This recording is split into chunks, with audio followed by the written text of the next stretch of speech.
Jake, what's happening, man? John Lee Shannon, how you doing, man? I'm doing good. How about you? I'm good, man. It's great to hear your voice. You ready to go? Hey, likewise. Yeah, let me just. I'm just getting back actually from this quick errand. Yeah, You want 5 minutes? Cool. You need 5 minutes? Give me 5 minutes. I'm just gonna take a quick whiz and plug my phone in, and I'll be ready to rock. Do it, man. All right, man. I'll talk to you in 5. Peace, man. Okay, bye.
Hey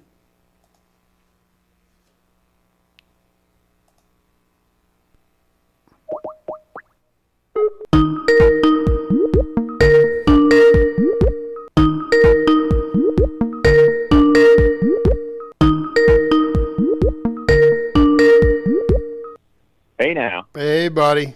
All right, here we how go. goes it? All right, All right, let's do it, man. let's go.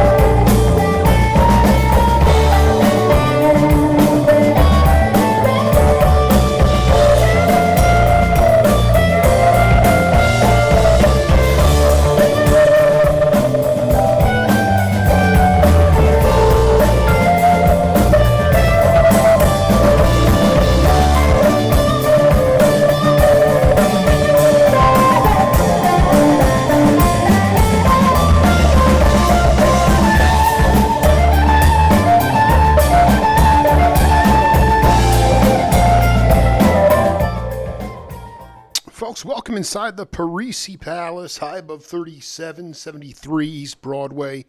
This is the Jake Feinberg Show, comedy on Power Talk. Thank you so much for making us part of your day today. And what an honor it is to bring on the program a guy who truly creates authentic music that has been true to his soul, I think, over his lifetime and the different lifetimes he has sort of ebbed and flowed as far as recognizing when he is truly creating authentic music that's true to him. And as a result, sometimes he's walked away from the racket or from gigging or from even picking up his apparatus, but then inevitably spirits in this life come into his existence and his orbit and bring him back to his true nature, which is songwriting and singing and crafting music. And I had a chance to see him up in Boise with arguably my favorite current band,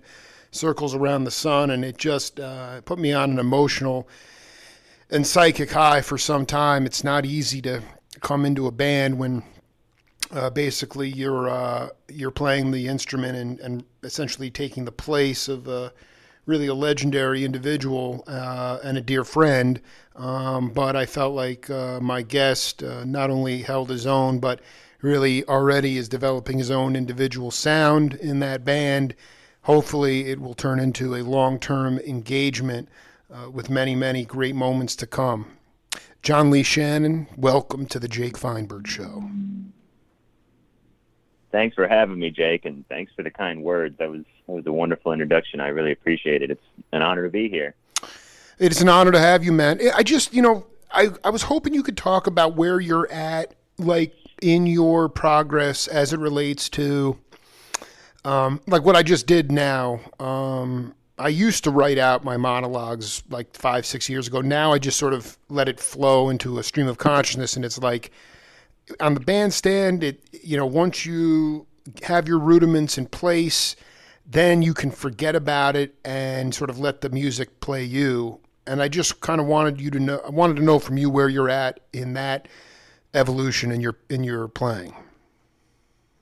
Yeah, absolutely. Well, it's something I've been thinking a lot about, recently, more so than ever, because the band Circles is such a platform for this kind of thing. But there's really something to kind of the subliminal aspect of playing music and improvising that is consistent across all things. I think whether it's meditation or speaking or any type of creation, there's this sort of trance-like state that you spend really at a certain point all your time trying to get into, where as far as playing music goes, you're bypassing kind of that conscious thought that is the world in which you have to spend a lot of time initially when you're, like you said, getting your rudiments together and Sure. learning how to play an instrument. That's that's all you do is, think about it. But at a certain point, the idea is to kind of throw that away. And in circles, that's really the case because, the music itself is all about that. It's very broad stroke painting, so to speak. And so, yeah, that's something I've been thinking a lot about recently. And I think it really comes down to just having the right environment, which this band certainly is. And beyond that, it's just a matter of time and getting used to playing with a group of people. That's what like a band is all about. It's when it's four distinct individuals that play together, it really becomes a different thing than a lot of gigs where it's just kind of sidemen or hired guns and that sort of thing. When you can really enter into this sort of like I don't know, coven of sorts with other like-minded people that are such great players, then it really gives you the freedom to just tap into that zone. I want to ask you, this is so great because can you talk about Mac, Levy, and Horn? Because to me, none of them, Levy probably has the most academic pedigree in terms of going to New England Conservatory. I mean, Horn obviously was playing bass in high school. Mac went to LaGuardia, music and arts high. I know you had a cup of coffee at Berkeley, but I mean, no one would mistake you guys for post boppers or jazzers. You're not the music is never that precious. But I just wanted you to talk about. I obviously resonate with music, and I wonder what it is about the musicians in the band that make them so good. Because technically, they're nobody's there showing off facility, trying to blow the doors off. Can you talk about, from your point of view, what makes them great musicians?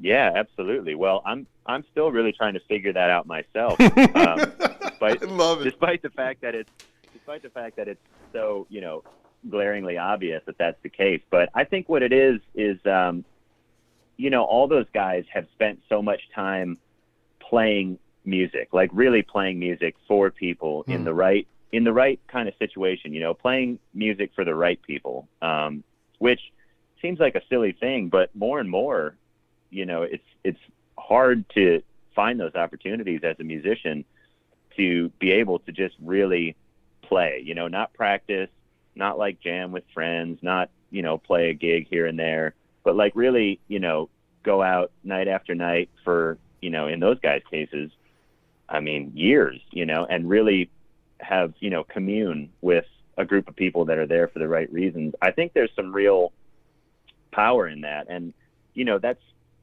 always been the case with all great musicians is it's like the riding a bike thing, you can sit around talking about riding a bike and looking at a bike and all these things, but until you actually get on the bike and ride it, it doesn't really mean much. And music's the same way. So I think those guys are so great because, in certainly in Adam's case, he's been doing it for so long and he's played with so many great people and he's such a heavy cat himself that, you just basically at a certain point, I think, reach this level of enlightenment where, you almost don't really even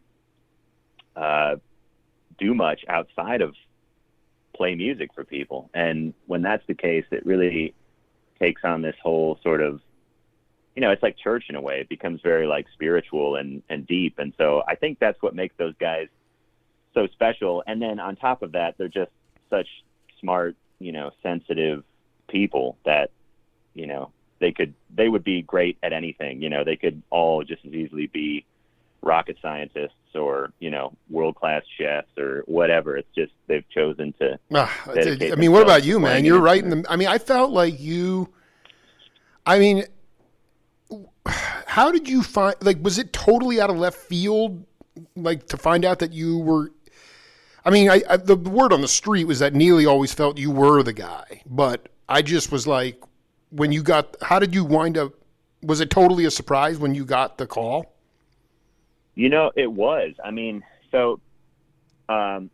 never knew anything about Neil, I never knew that Neil had said anything in regards to me being a part of this band at all. I just, yeah, he's the highway Neil butterfly, you never know that stuff. Yeah, exactly. But yeah, no, so when it all came to it, like, when Neil passed away, of course, the thought crossed my mind, like, what are those guys going to do? And, I'd been talking to Adam off and on since, early 2019.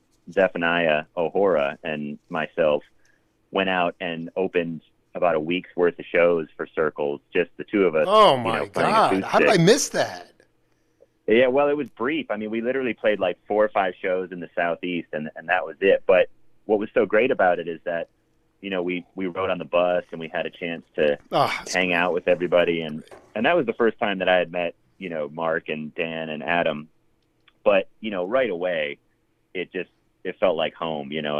I knew those were my people. And since then, Adam and I had, been talking sporadically. And every time we did, we'd always be like, Adam would tell me how much he wanted to play with me, and I'd tell him how much I wanted to play with him. We were always talking about doing it, but it was never in the context of Circles or anything like that. It was just like, we both knew, that it would be a lot of fun to make music together. So yeah, that was basically that. And I hadn't really talked to any of those guys since before the pandemic. But at the beginning of August, I just got a call from Adam.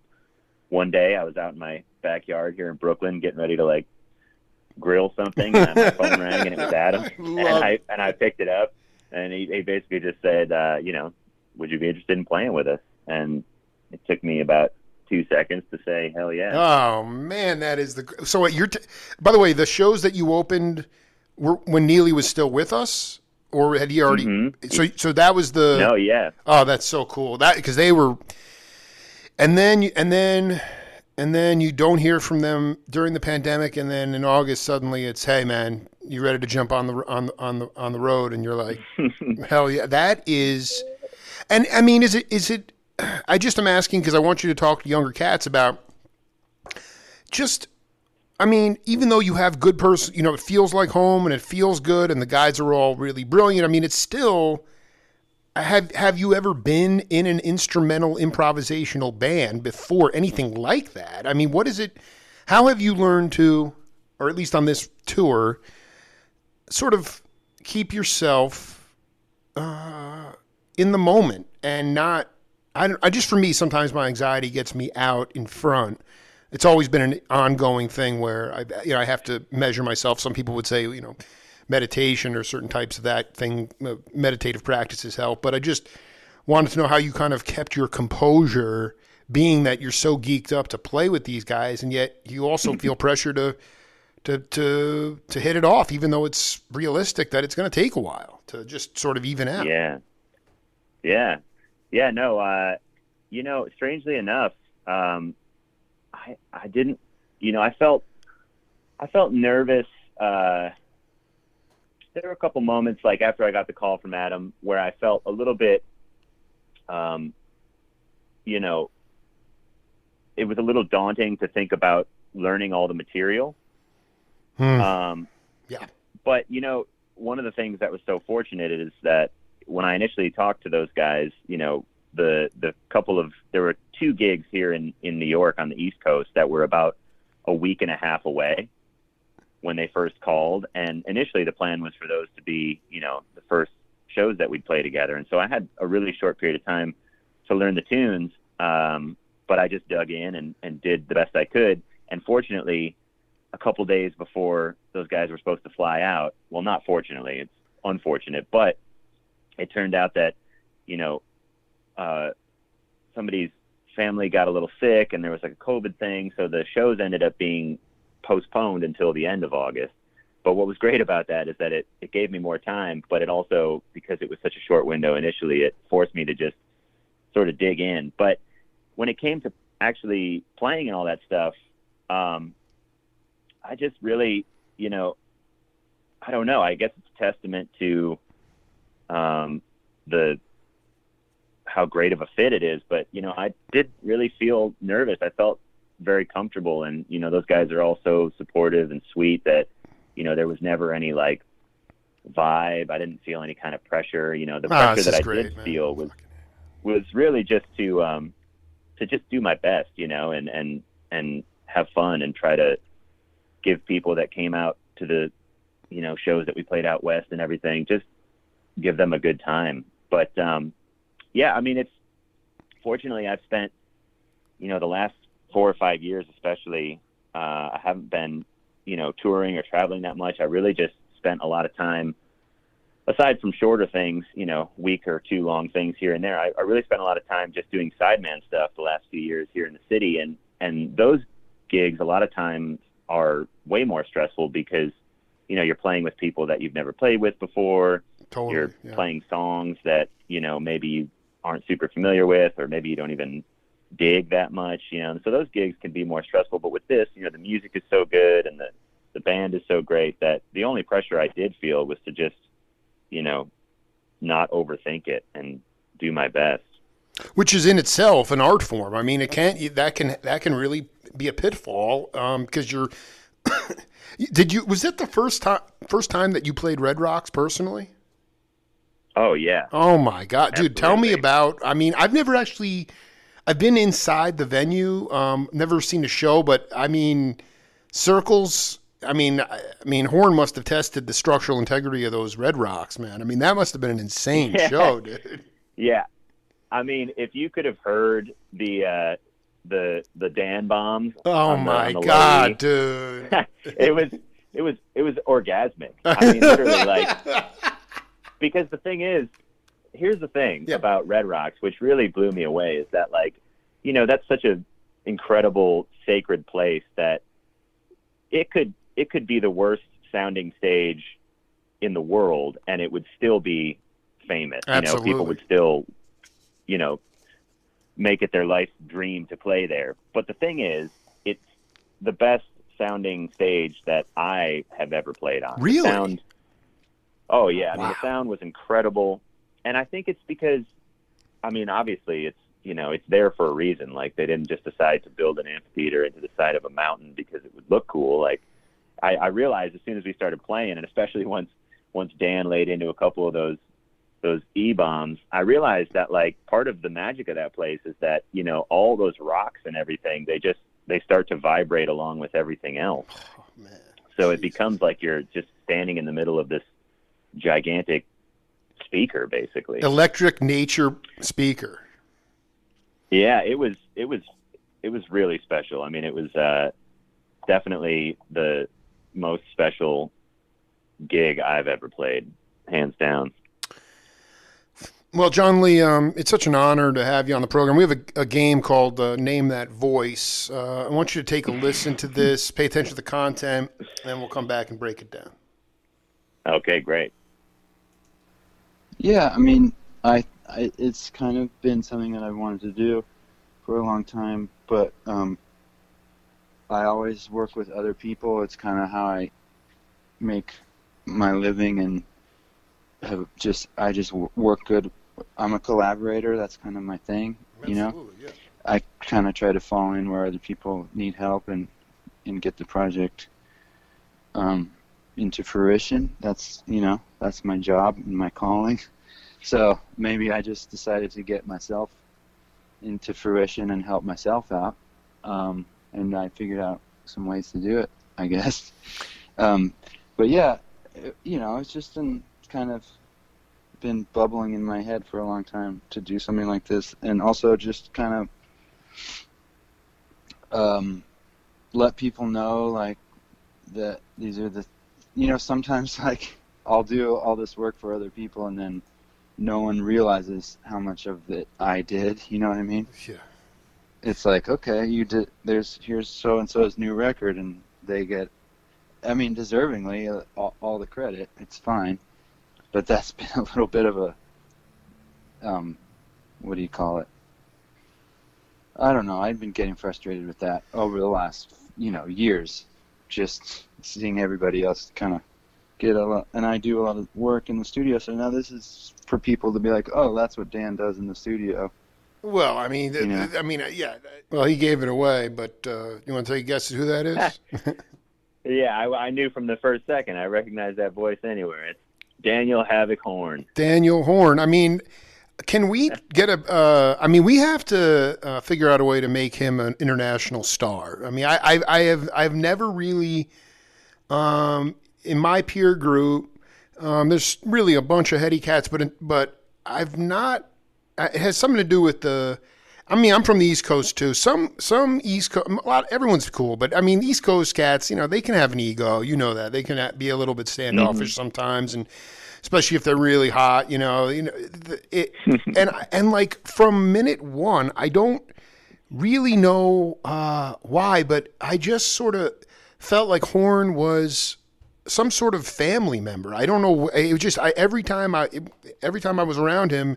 I guess it was mainly because of how I would feel after, hearing the music that would be played in whatever amalgamation. But, he never, just so humble, so like, I don't know, approachable, but just, almost like not even recognizing what a true genius he is. And because he's done all this stuff. And what he was talking about there was, the album he made as an actual leader, and sort of the lack of sometimes with liner notes, you look at old records and certain ones, they'll talk about the work that went in production or who really came through. And in a lot of cases today, with a lot of modern write-ups of stuff and things like that, you'll get the headliner or whatever's going to sort of make the most attention, but you're going to not really harp on who was integral in making this stuff happen. And I feel like through the pandemic, and even now as we sort of maybe turn a corner a little bit, I just kind of wanted you to talk about what makes him a great leader. Yeah, that's a great question. I mean, first of all, as far as making Dan an international star, he already is in my book. I mean, I want him to be like, Michael Jackson, like that kind of. Yeah. I'm with you. He is a star, but you know what? Like, I don't want him to get too big, but yeah, I think it's really, right. Yeah, go ahead. He's definitely, he's an unsung hero, but no, I think, he is. I think what makes Dan so special is that he's just, he's a very intuitive, smart, worldly guy. I mean, I don't really know. I feel like, if you look at humans, over the history of our existence, in every culture, there's always been, people who are considered to be sort of magic, whether it's like a shaman or healers, things like that. And, nowadays people tend to look at that stuff as sort of just being kind of, frivolous, but I don't think that's really the case. I think there is something to that. And I think when it comes to somebody like Dan, that's his role in the world. That's what he does, is he's just sort of a bright light, and it's true. I mean, it's true even on a musical level, like as far as his bass playing, that's what I love about playing with him, and what I love about his bass playing in general is that, it's always kind of behind the curtain. He's sort of the guy behind the guy as far as that goes. But at the same time, yeah. If you just tune in to what Dan's doing, that's really all you need. He's basically creating his own symphony all on his own. And so it's interesting that, he's kind of that way musically and personally and professionally as far as like his production and studio stuff goes. And I think, I don't know if people really realize, how much Dan really does, but one of the things I love so much about Circles is just the aesthetics, and the branding of it all, and from the merch to the way the stage looks and everything. And most of that is in large part thanks to Dan. Dude, it's a very interesting, the aesthetics are, I mean, as far as his bass playing, he's like he lays this like foundation down.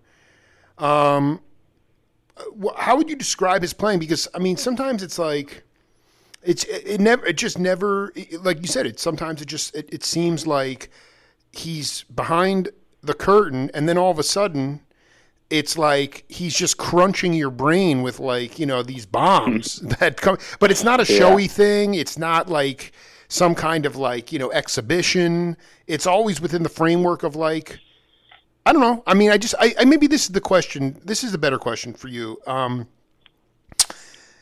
Do you feel like circles more and more now, like we just lost Dr. Lonnie Smith. We've been losing all these Commander Cody, and like all these guys are like, in my interviews with them, they're all like, play your life, man. Like play your life. If the organ falls on your toe and you're in pain, play that. If you get stopped by the police and they take you to the station because you're black and you miss the gig, play that. Do you feel like circles, because 15 shows in 15 nights, I mean, it's not for the faint of heart. And there's a lot of cats who are not touring because they don't want to do that. And so do you feel like you guys, or you specifically, really are playing your life up there? Do you feel like you've been able to get to a point when, you're not, there's no shadow. It's just, that's what, if you had a bad day, it's going to come out hopefully in a kind of a chaotic, but cool way, but you're playing your life. Yeah, for sure. I mean, that's always the goal. And, I think I can't speak for anyone else, but for me, that's certainly, what I plan to spend the rest of my life trying to get better at, is being able to just, be in the moment. And, more so than playing your life, playing your life, but also, a big part of it for me is getting past, yourself enough. And again, this just goes back to being in the moment and being present, but, getting past the surface level stuff enough to where you can, look out at a room full of people and sense the vibe and figure out, what people need to hear, exactly. And provide that. And I think, that's, I guess, goes back to what I was saying earlier about the effect of those guys having played, hours and hours for real live people in a real live situation, is that even if you're not really trying to, you develop that awareness where, you can heal. You said something earlier about it's becoming harder and harder to do that in terms of finding this communal setting to play for people in that kind of covenant or spiritual realm. And I totally agree with you. And I just wonder, is it because, and why do you think that is? I mean, I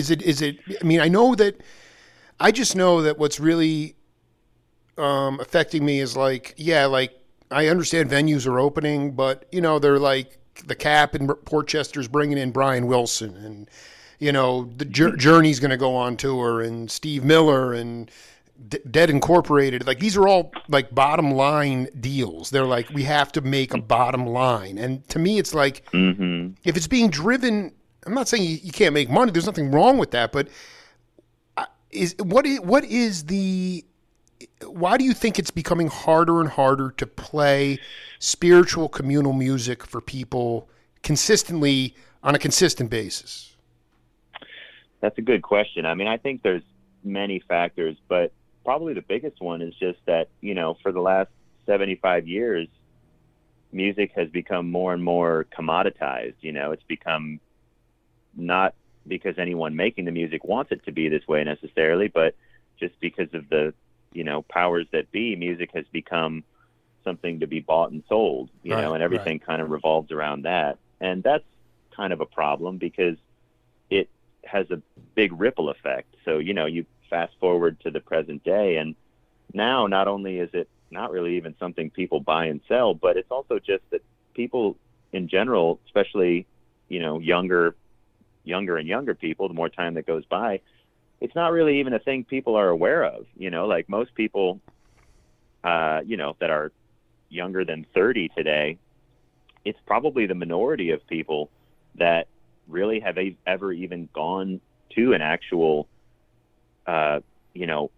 performance, to a concert in which people are playing instruments and improvising and trying to create, some kind of magic. Like most people don't really even know that exists at this point. I mean, not most people, but a lot of people. I totally don't, agree you know, with you, man. About, like, I totally agree. Yeah. When you think about, like, you know, popular music, and, you know, I always get kind of bummed out when people start harping on contemporary and popular music. You know, it is what it is. But I do think it's kind of sad that, you know, the more time that goes by, less and less are people even aware of the fact that, you know, music isn't necessarily something that's just supposed to be piped into your home by way of whatever streaming service you subscribe to or whatever's playing on the radio. You know what I mean? It's Totally. like there's but, you know, at the same time, that's kind of the world we live in. Like, I don't eat fast food because I know that that's not something I want to do, and it's not good for me, and it's not good for the world. But a lot of people do, and it's kind of the same with music. I don't look for certain things in music because I know that there are other things out there that I prefer. And unfortunately, you know, it all comes down to people being exposed to stuff. And as more time goes by, music becomes less and less about, you know, going and having an experience, and more about just going and, you know, seeing a spectacle. Saying that you were there, I guess, speaking about younger generations, I'm curious, and you can relate this to your own performances, solo, in a band, you know, and not necessarily circles, but so many people, it got to a point where, you know, people expect to go to it. They buy a record or a CD, and then they expect to go to the show and hear the song played exactly the way it is on the record. And it makes me like, and I understand that, you know, there's good to have a little bit of a formula, but the fact when you have a formula trip on everything related to a live show, and there's no spontaneity, and there's no, you know, you lose the magic. And I just wonder if you try to make it a point, you know, because like Lee Morgan, Miles Davis, these obviously these guys were, you know, it was a subculture, but they were icons of that culture. But their philosophy with the audience was like, hey, you know, you may not dig what we're doing, but we really dig it. So we're going to do it. And we hope you will dig it. But even if you don't, we're still going to do it, you know? And like, right. You know, and some people say, oh, that's so offensive. And that's so, you know, how could, you know, I want to come and see what you know, and it's like, I don't think audiences need to be placated. I don't think audiences need to be pacified. I think that it's okay to be uncomfortable. When John Coltrane was playing for white women in the early 60s, playing that modal music, and they'd be like, make him stop, you know, and you know what, like, it's okay to be uncomfortable. It's okay to walk out with being a little introspective and not just punching it in and saying, oh yeah, I went to that show because I just wanted to be there. It has, to me, music more than ever now, I never thought I was always like, why am I doing my show? You know, like, why I keep doing this? And now it's like, especially after the pandemic, I can't think of a more vital infusion of love and healing than live, unpredictable music. And I guess since you've been performing live in your life, have you always tried to, I don't know, find songs that maybe lend themselves to stretching out so that people could say, oh, that was played differently than the way it is on the record? Yeah, definitely. I mean, you know, I've had such a range of experiences playing music, from, you know, music that's completely unstructured and improvised to, you know, music that's completely choreographed and composed from top to bottom. And, you know, they both have their merits, but I think the thing is, you know, what makes anything interesting is tension and release, you know, dark and light. Absolutely. That's life. And that's the thing with, you know, when you go see a performance, that's the thing with improvisation. You know, there's the reason why improvisation has always been a part of music, because it's a two-way dialogue. You know, if you're the listener, you don't know what's going to happen. And if you're the one making the music, you also kind of don't know what's going to happen. And what's so special about that is when it isn't great, then it's not great. But when it is great, everybody's like, fuck yeah, this is cool, you know? Dude, so it's beyond, it's unquantifiable joy, man. It's unreal. Yeah, it's true. And so, you know, I think part of that too is, like you said, you know, it's okay to be uncomfortable and all that stuff. I agree. I mean, I think I've thought a lot about, it's always been kind of interesting to me how there's this really strong connection between, psychedelia and music. And I think a big reason why is because, if you've ever taken any kind of trip, you know that they're not always amazing from start to finish, but if you hang in there, everything usually works out okay. And that's kind of the same with music that's improvisation based. Is there might be moments where you don't feel great, or there's challenging times, and there's splendor and rapture, but the point is you show up as the listener, and or even as the performer, and you trust that whatever happens, it's going to be good when it's over. Do you think that so forgetting about the pop music, because it is what it is, when you interact with younger musicians, like below 30 per se, do you think that there is that the musicians, at least maybe some patrons, are not aware of this capacity of music that is spontaneous, potentially very inspirational? But do you think younger musicians are aware of it? I guess that's the reason I ask, is I'm just looking for people to be able to continue on the lineage of things that, like what Circles is doing and what bands are doing like that, where there's at least musicians that, they're at least striving to go beyond what they know and go for it on the bandstand. Yeah. I mean, I think so. I hope so. It's an interesting thing, because I don't personally know too many people that are, of the next generation below me. I'm Right. 36, so I don't have too many close friends that are considerably younger than me who are musicians. But I think that, as much as ever, the spirit of all that is still alive and well. And, the thing I worry about is, especially as a guitar player, guitar culture is very much its own thing in its own world. And it always kind of has been. But, in the post-modern world that we live in, it's kind of an interesting thing, because especially with social media and all that stuff, I worry that all of the exposure that people have access to because of that is potentially causing people to spend a lot of time on things that maybe, well, best case scenario, aren't really that important, but worst case scenario are kind of, pushing things in the wrong direction. Dude, it's called schlock. They're dealing. We are saturated in mediocrity, man. You're nailing it. Yeah, it's a double-edged. So it's it's kind But of. then a if you start two-pronged thinking, thing, too. if you don't have any baseline and you start thinking that that's the real stuff, then you're headed down the wrong path. That's the problem, Yeah, I mean it's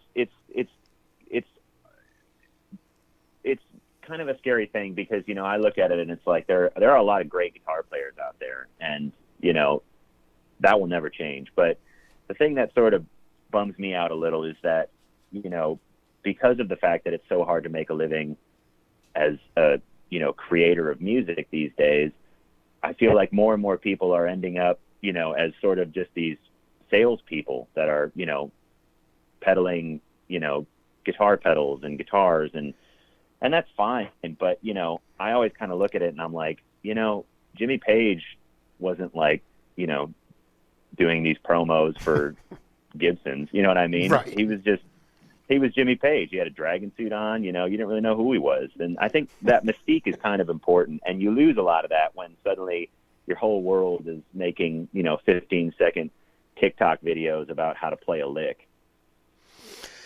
Well, what I just wanted, before we move on, tell me about John Lee Shannon's definition of success. For Jake Feinberg, success is being able to be singular, unique, and cut above the morass of what every other broadcaster is doing on the planet. And to me, it has nothing to do with money, and the thing about selling pedal boards or guitars, I mean, that's how you make money, you know. So people are just caught up in not just surviving, but also wanting to believe that success is only based on monetary success. I mean, it's so insane, and I don't buy that. And I just wanted to know, you know, even in as we go through the ebbs and flows of this life, you know, what is your definition of success?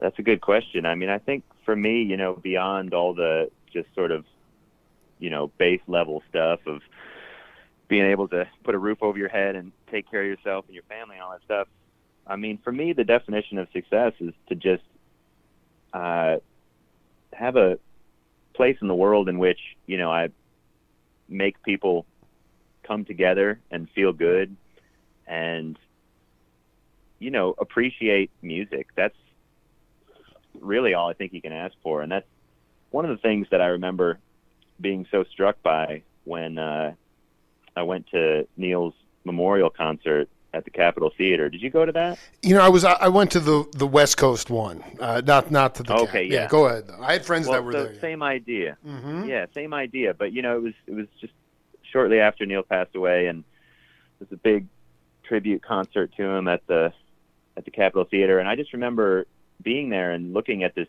huge theater just full of people, and I just remember thinking that, you know, we should all be so lucky as to have that many people that we really had a special connection with, and that we, you know, had an impact on their lives. And, you know, knowing Neil like you did, you know, as well as I do, that, you know, he was one of those people where everyone that knew him loved him. And not only that, I mean, you know, you always look at someone like that and you realize, like, you know, so many people, how many people thought Neil was their best friend, you know?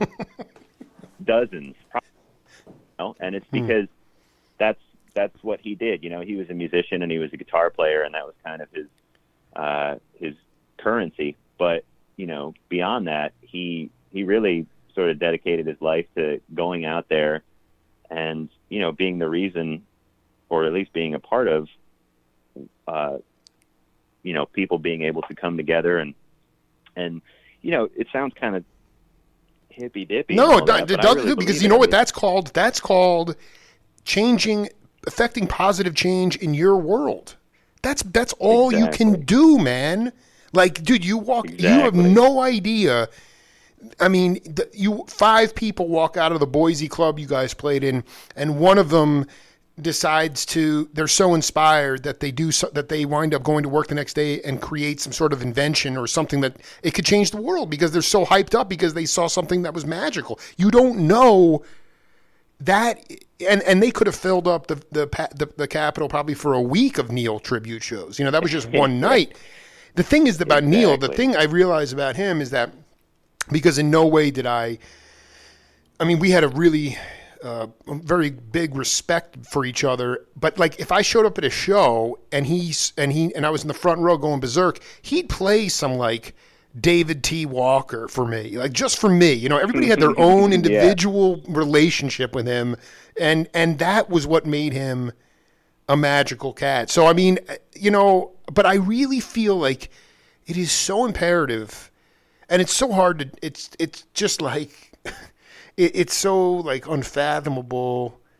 I mean, even later in that interview with Horn, he talks. This was earlier in the pandemic, but you know, we were talking about, you know, I mean, for a long time, and still to this point, live music has been shuttered to a large degree since the pandemic started. Yet, you know, there are brothels and strip clubs in Florida that have been open since the beginning. And, you know, like other businesses have gone on and thrived, you know, and they've just made, and I wanted you to talk to the audience, especially people that are going to hear this, you know, 5 months, 5 years from now. Like, why is live spiritual music important for culture and civilization? Well, that's a great question. I think it's positive vibrations, you know. That's all it really is on a super basic level. I think that there's something that we can't really even understand. Exactly.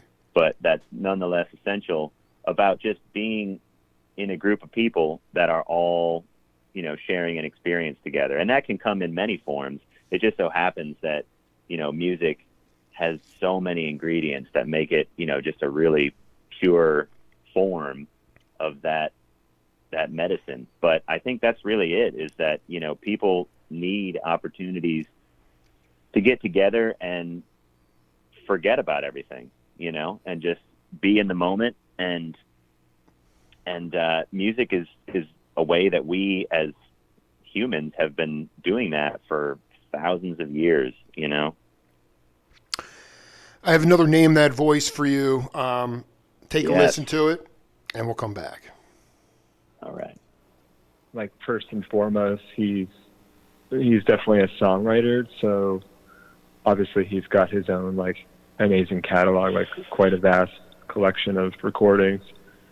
So he has, I knew right away after speaking with him for the first time, once we decided we were going to work together, that he's someone that had a reverence for the song. He was like, man, this one song, we really need to, I don't know how it's going to get recorded, but we just need to, this is really important. He was all about serving the song. And one of the other people that I've met that's like that is John Graboff. John Graboff is also like that, which is interesting because he's not really a songwriter per se in the same way. He's just a stone genius. Yeah. He's just a freaking ridiculous cat. But yeah, they serve the song. Yeah. They hear something about when Neil would say. So what was it? It was something within the story that spoke to him, and he said this is because like he said, he couldn't totally envision how it was going to be recorded, but something sucked him in. Yeah, he just was very adamant about making sure that whatever was played by the band didn't get in the way of the song, didn't get in the way of the message or the spirit of the song. And that was pretty high, the highest priority on his list.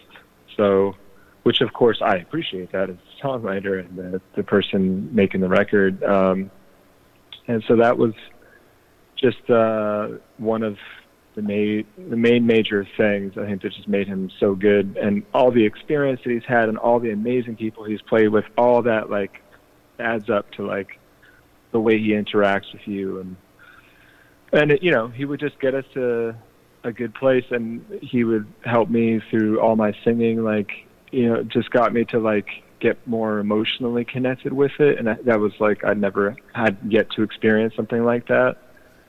So is there any way to describe that in words? Well, I'm just teeing this up for you. You're already 1 for 1. Who is that? Yeah, that's my own soul brother, Zephaniah O'Hora. I'll tell you, man, if we had more John Lee Shannons and Zephaniah O'Horas in the world, we would be in a utopic place, dude. We need, there's a lot of evil and narcissistic people. I can't say Zeph. Zeph and I have never really caught a deep hang before, aside from the radio. But I just love the whole idea of him gravitating towards the cat in the band at the church that he grew up in New Hampshire, and the guy was smoking cigs and had shades on and was playing. You just realize there's soul in everybody, And I just wanted you to talk about Zeph and that soul connection.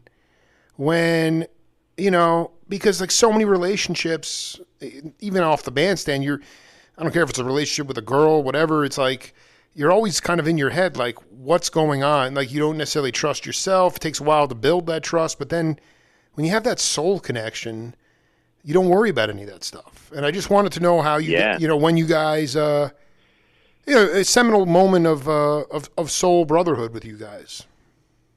Yeah, for sure. Well, I've known Zeph for a very long time now. I met Zeph in 2010, and I still remember the first day I ever saw Zeph. And, speaking of soul connections, I sort of knew the second I saw him that this was going to be an important person in my life. Really? And it turns out my God. So Zeph, I met him at a time when we were both sort of, focused on other things in life. And personally, I had just moved to New York. And so I wasn't really doing a whole lot musically because I hadn't, gotten into the scene at all and was just sort of focused on other things. And Zeph was really the first person I met in New York who was a musician. And at the time he was, he wasn't like, his own solo career hadn't really begun, but he was playing some gigs and he was, really, really in it at the time. And, when I started hanging out with Zeph right away, he was like, oh, we should play some tunes.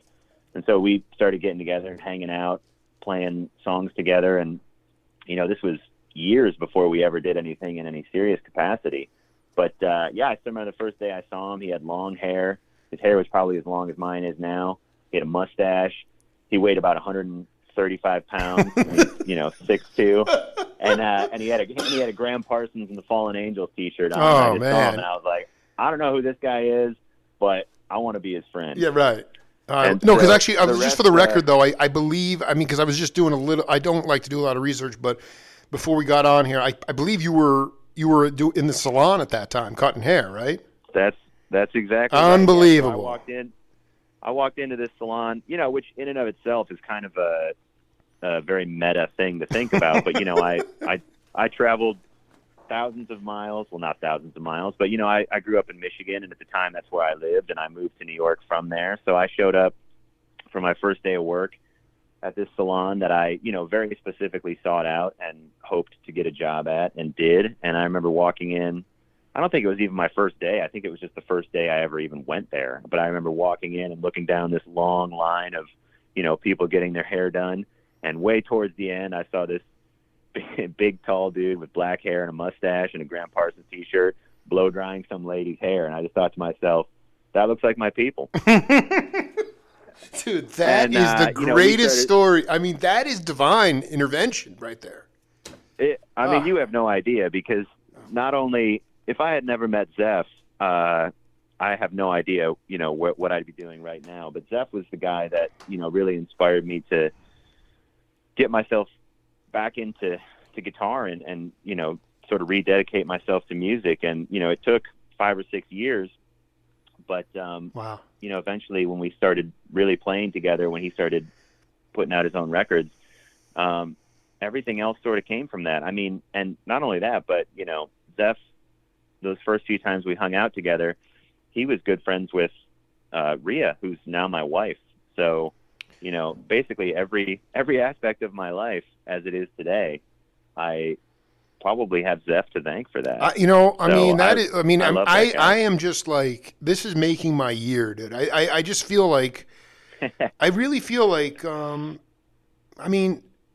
if you hadn't gone up to him, you went up to him that day and were like, "Hey, I'm John Lee Shannon." Like, if you had not, you know what it was? Yeah.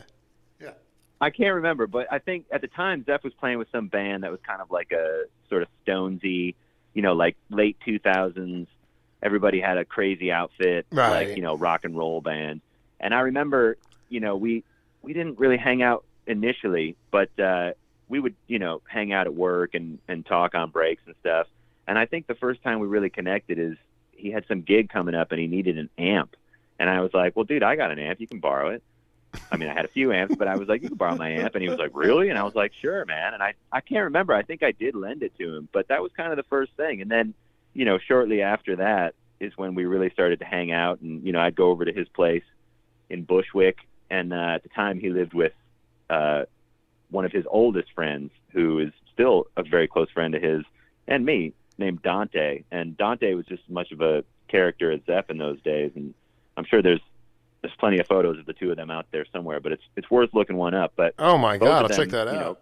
Played guitar. They both played guitar and sang. And so for a while, we would get together really regularly and play bluegrass. Actually, we'd play like old time and bluegrass tunes. The two of them would sing and play guitar. Well, we'd all sing, but the two of them would play guitar, and I played mandolin, and it was just for fun. But oh my God, old time fiddle music, yeah, unbelievable. Yeah. Zeph's also a really deep guy, just in terms of his musical taste. He's been a record collector since forever, and he he turned me on to so much stuff. I mean, I'd never heard Sweetheart of the Rodeo before Zeph played it for me, you know? So it's like one of those things where Zeph was, you know, kind of like the slightly older brother that I never had. And yeah, I mean, like I said, I really owe my life to Zeph, and I'm just so happy. I mean, that's just freaking. I mean, I wanted you to talk to people about, like, why did you walk away from music after? Why did you become disenchanted? I just think some people feel like, oh, this is my identity. I have to stay with this. I mean, in some ways, just sort of from 10,000 feet looking up, you know, having the perspective, like that break in some ways for you, you know, once upon meeting Zeph, then you sort of had for lack of a better word, a rebirth in music. It was actually kind of a vital thing for you. But I just wanted you to talk about, you know, why you walked away. I don't know if that's the right word, but why you just decided to consider, why you considered another career. Yeah, well, I took a long break, and a break. You know, I think the reason why, I never stopped playing guitar entirely, but I definitely was completely focused on other things for probably 5 years, you know, and it's really just because I grew up. I started playing guitar when I was 13 or 14, and, you know, I just, like most kids in the Midwest, got really into punk rock, and that was sort of got me going. And then the first thing that I really got into guitar-wise was, you know, all the just classic rock guitar heroes that everybody gets really into. And then when I went to Berkeley, you know, I went to Berkeley for just, like you said, a cup of coffee. It was probably 3 semesters. And I knew pretty quickly that I wasn't in the right place. But one of the things that was so wonderful about that experience is that it exposed me to so much music that I otherwise probably would have never become aware of. Why didn't you think you were in the right place, though? Well, I just knew that, you know, for as much of a time commitment as it was, and, you know, all the other factors, I just knew that I didn't know what I wanted to do with music at that time, but I knew that whatever it wasn't going to happen from being there. Wow.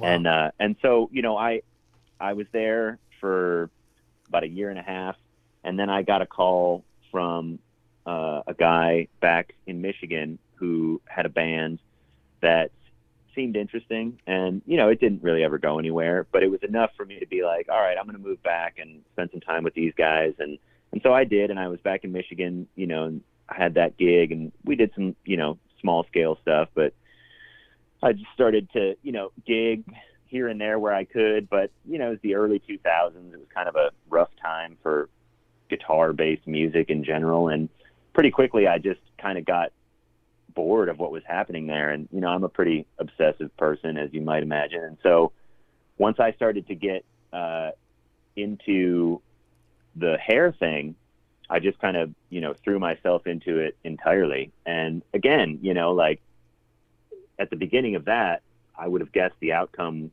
would have been very different. But what it ultimately led to was me moving to New York, and then, you know, 5 or 6 or 7 years later, getting sort of roped back in by the universe and plunked back down on this path of music. And that's happened, you know, again, since then, you know, even just going back to the beginning of our conversation, you know, when I got that call from Adam, it's, you know, probably totally obvious. Oh, I love it. Yeah. Common to everybody that, you know, over the course of the pandemic, I think everybody became sort of adrift, you know, and I know I certainly did. Like, as far as guitar and music and all those things, you know, there was a long period of time where I didn't really even play or think about it. You know, I got pretty far removed from it over that year and a half long period. And I had, you know, gigs here and there, and I didn't stop entirely, but, you know, I felt pretty directionless. And when I got that call from Adam, it really felt like a shepherd's hook from the universe just coming out to rope me back in the best way possible. Oh, I mean, really, it has, I mean, that is I'm just also curious, what was it about that 6 year period from like 2010 to 16, 17? Like,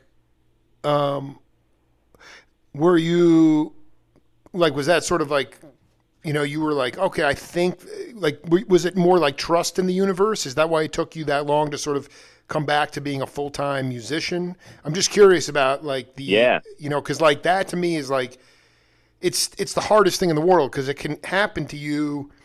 This stuff can happen to you that validates this universal shepherd's hook, but somehow it's fleeting, and then you sort of doubt it again. But then you're on the back porch cooking a brisket, and McDougal calls. So it's like Exactly. what was the talk about that 5 or 6 years? That's a long time for me, at least. I mean, for you to build back to saying, okay, yes, this is what my purpose in life is. Yeah, well, it's actually a pretty specific answer, because for me, what happened was, when I became friends with Zeph and we started to spend time together, it's a really specific thing. But funny enough, pretty early on in some of the hangs that Zeph and I had at his place, he put on some Django Reinhardt records. Wow. And Deep. and funny enough, like, I had heard Django before, Sure. like when I was younger and stuff like that, and I thought it was cool, but it didn't really like resonate with me. But there was something about that particular time when we were listening to those records where it really had a really strong impact on me, and pretty much overnight, I kind of decided that I wanted to, spend some time with that and start to to learn more about that music and get involved in that. And so what happened with me is, like, by way of that, that kind of began like the whole current chapter of my musical existence, because it ultimately inspired me to get back into it. But really, most importantly for me, the turning point was kind of when I sort of realized how to practice. I learned, which I always, knew what that was. And I always knew, like, I always played and stuff like that, but I never really understood the concept of like really practicing, and like trying to, develop things that you wanted to develop musically, whether it was, technique or things like that. So because of the inspiration that I got from hearing those early Django records, I mean, I really became obsessed. And ultimately what ended up happening is I ended up going out a few times here in the city to hear this guy named Stéphane Rembel, who's a really great French, gypsy jazz guitar player that's based out of New York. And he's, sort of one of the guys that's still out there now really doing it right. But I went out to hear him a few times because he would play like at a little, bistro down the street from my apartment. And he had a guy playing guitar with him who was mostly playing rhythm guitar, but would take an occasional solo and just absolutely ripped. And I could tell just by looking at this guy that he was about my same age, and he was just, like a red-haired guy with glasses. And so I saw him play a couple times, and I just thought, like, that guy, same thing, I just could kind of sense, right, just from watching him. I was kind of like, I feel like me and this guy could vibe. So I think I ended up looking him up on Facebook, and his name is Roy Williams, and he's obviously since become a very, very close friend of mine. But Roy ended up being, he's a virtuoso musician. He's equally incredible on guitar and piano. He's a songwriter. He plays pedal steel. He plays traditional Irish fiddle. He's just one of those guys. But Roy and I ended up becoming really close friends, and shortly after that, he stopped playing with Stéphane and started doing his own thing. So long story short, he asked me to play with him, to just play rhythm guitar and take a few solos, same as he was doing with Stéphane. So that was really kind of the turning point for me when I started playing, weekly or a couple times a week gigs with Roy. That was what sort of like re-whet my appetite for really, being a working musician. And so about 3 years after that is when I was, finally feeling like I had enough going on that I could, shift gears entirely. And that's kind of where I've been at ever since. I've just continually tried to fan the flame of guitar obsession. and so far it's worked out. But it just reminds me of it reminds me of something I actually heard Neil say recently. I was pulling up some video on YouTube where he's talking about his gear, and he was just talking about his pedals and guitars and stuff like that. But in the context of it, he just said this one thing that really struck me. But he was talking about his guitar, his Scott Walker guitar with all the, the Jerryisms, all the effects loop and all the switches and everything. And he was saying like, oh yeah, if you'd asked me 5 or 6 years ago if I'd be playing this guitar, I would have thought you were crazy. But then he goes, but if you stay open to things, good things can happen. And I think that's, really, if you were to give advice to anybody about anything, but especially, trying to have a life in music, I think that's really the key, is to just stay open. It's poetry in motion. I got one more Name That Voice for you. It's just a couple minutes long. Hang in there, and we'll come back. I'm ready. All right, here we go. All right. Where that first manifests, that thing of protecting yourself, was when my mom had a nervous breakdown when my little sister died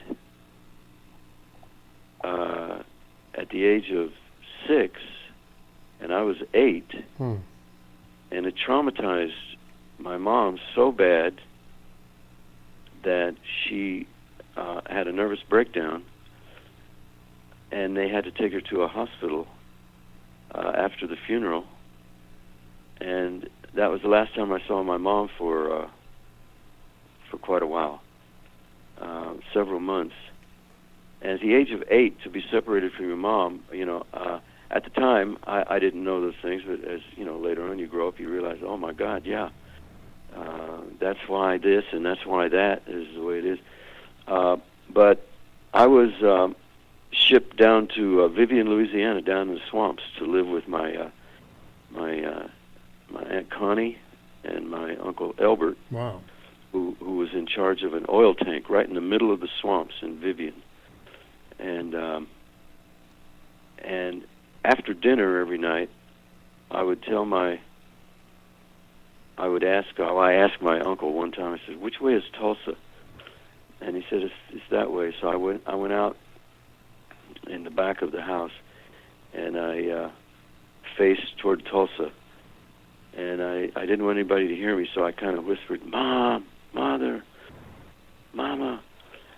And it's only now that I can tell that story without breaking down, because it was a big deal for me. It was all my life coming up, remembering that. I didn't realize it was a kid. It was an 8-year-old boy being separated from his mom, and the last time he saw her, she was being carried out of this place by my dad and 2 of my uncles. And so it was very traumatic. Anyway, I think that's where this little protection started for exactly. myself, absolutely being separated from either my mom, God forbid, or separated from my little sister, who they forced me to look at in the casket, and I said after that I would never ever go to a funeral again. And of course I had to change that, but it messed me up for many years. I cried constantly for years at seeing my little sister in the casket like that. So I just want to ask you a question. All right, this is gonna be difficult. You want to take a guess? Wow. Yeah, and that wasn't even. There's a whole other part to the story that he tells that's even more gruesome and insane. For the record, his when he was with his aunt and uncle, the stove blew up and literally torched and burned everybody severely in the house, and this cat had to drive in the car to the hospital. His uncle had no hair left. He had been all scorched and burned. I mean, the whole thing is out of a Freddy Krueger. But do you want to take a guess to who that is? Wow. On the one hand, I feel like it's on the tip of my tongue. I know it is, because he said Tulsa. Think Tulsa. I'm thinking Tulsa, but can I have a hint besides Tulsa?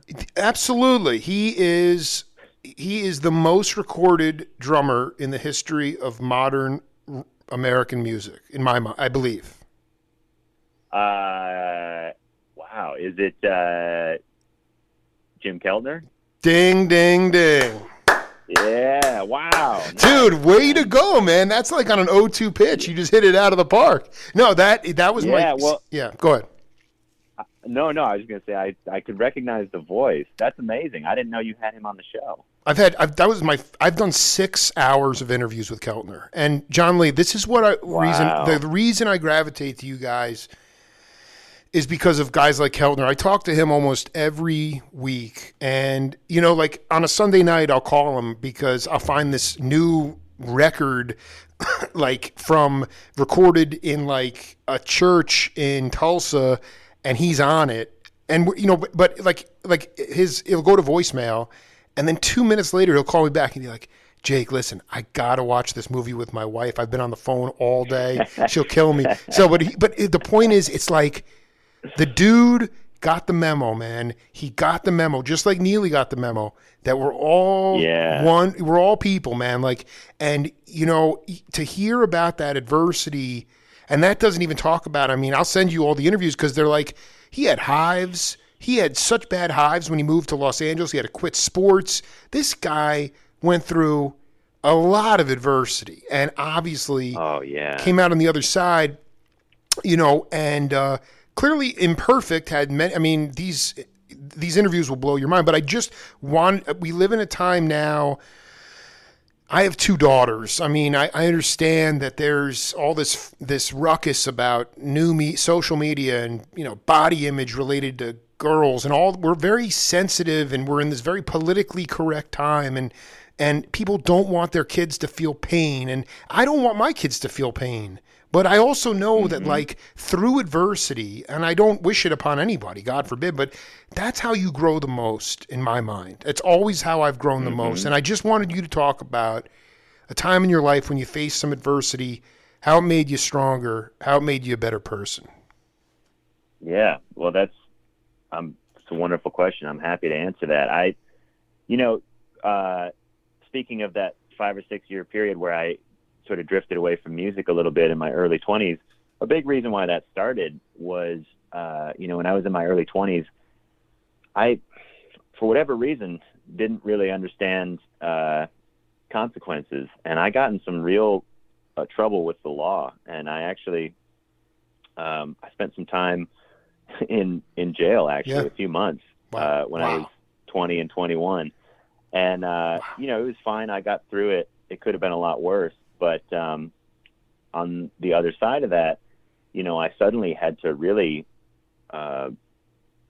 make a lot of sacrifices to get myself back on track. And part of that was, getting a real job and being able to, get free of all the stuff that was happening from all of the fallout from that. And so that is kind of what started me down that alternate path that I was on for a while. And, it very much was sort of a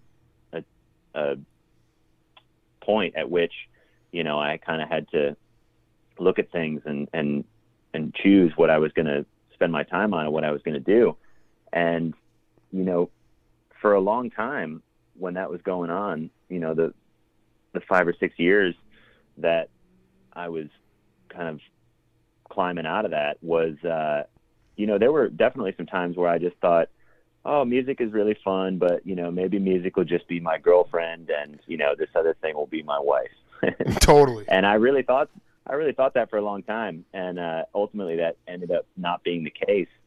But, I think there's not really a answer to avoiding that. But, for me, you can look back at it just like, I'm sure Keltner gets into in that interview, but you don't ever really know it at the time. You can't know it at the time, but looking back at it, all of those things that happened, if you changed any one of them, I wouldn't have ended up, walking into the salon that day and meeting my friend Zeph.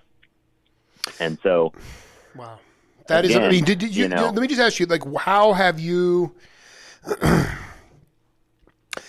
I mean, some people would just chalk that up to immaturity, you know, like, I mean, I've done absolutely asinine things and found myself, not for months, but I found myself in jail. You know, and it's like very, can you talk about maybe how you evolved spiritually in that time? Was it when you were in jail? I mean, was there like were you kind of, did it give you, not that you, like, obviously you had to find a real job and there were fallouts and things like that, but looking back on it, like, did it completely change you as a person? I think so. I mean, you know, I grew up in a really small town in Michigan, and I'm the youngest of many siblings, and I sort of lived a very, like, sheltered life. And, you know, what happened is, the trouble that I got in was actually just I'd gone out. I had a gig. I had a gig in Ohio. Actually, it was really far away. So we all met up about an hour away from where I lived at the time. We drove to the gig. You know, I had a few drinks, and then we drove back home. And then everybody got dropped off, and it was real late at night. And I decided I was going to get in my car and drive myself home. And I fell asleep. And I fell asleep, and I crashed my car, and I really easily probably could have died. Jeez. But fortunately I didn't. But when I woke up, I realized that there were a couple other people on the road too that had been involved, and basically it was a really serious DUI that I got. And so, yeah, I mean, the fact that it was like a substance related thing had a huge impact on me, because when I went to college, like everybody, I realized how fun it was to party and what a great social lubricant things like alcohol could be. Absolutely. And so when I moved back to Michigan, I still had that with me. And I remember, the first few years of being an adult, 18 through 20 or so, like, I was a shy kid, and especially as a musician, there was always some performance anxiety and things like that. And so, like a lot of people, I feel like I sort of learned to lean on those things a little bit to help with those. And had things not happen the way they did, I'm certain that would have become a much bigger problem, And so, in a really simple sense, that forced me to kind of deal with those things really early on and learn what it means to have a healthy relationship with, all mind-altering substances. But it also taught me about consequence. I was raised by my mom, and my mom's a saint, and I never really got in trouble for anything growing up. And that was really the first time in my life that I really was in a situation that I had no control over, And so it really taught me how to look at things. Well, it taught me, I still don't always do this, but it taught me what it means to look at something and really try to, play it out and say, like, oh, okay, I want to do this, but what happens if I actually do, And I'm really grateful for that, because I think it really helps me grow up in a lot of ways. And really simply, it certainly makes you appreciate, all the other things in your life that are really easy to take for granted. John Lee Shannon, we just cooked the first set for 80 minutes. Let's definitely do set two, maybe before. Somehow I'm going to try to make it to those southeastern cat shows. I don't know how I'm going to get there, but I don't know. Oh yeah, man. I mean, it's too enticing. But let's try to get set two either before or maybe during that tour. We'll get an update to all the circles freaks around there. But I mean, honestly, man, it's like, I don't really need to tell you. I just say trust in faith, trust in the universe, and know that, if you keep staying on the righteous path, and doing the right thing, that, you will be protected and be presented with opportunities when you least expect it, man. So much love to you, bro. It was such a great hang. Much love to you, Jake. I really appreciate you saying that, and I appreciate everything. It's been great to talk to you. We'll do it again, brother. Looking forward to it. Be well. Be well. You too, man. Be safe. Peace. All right. Talk to you soon. Later, Bye. man.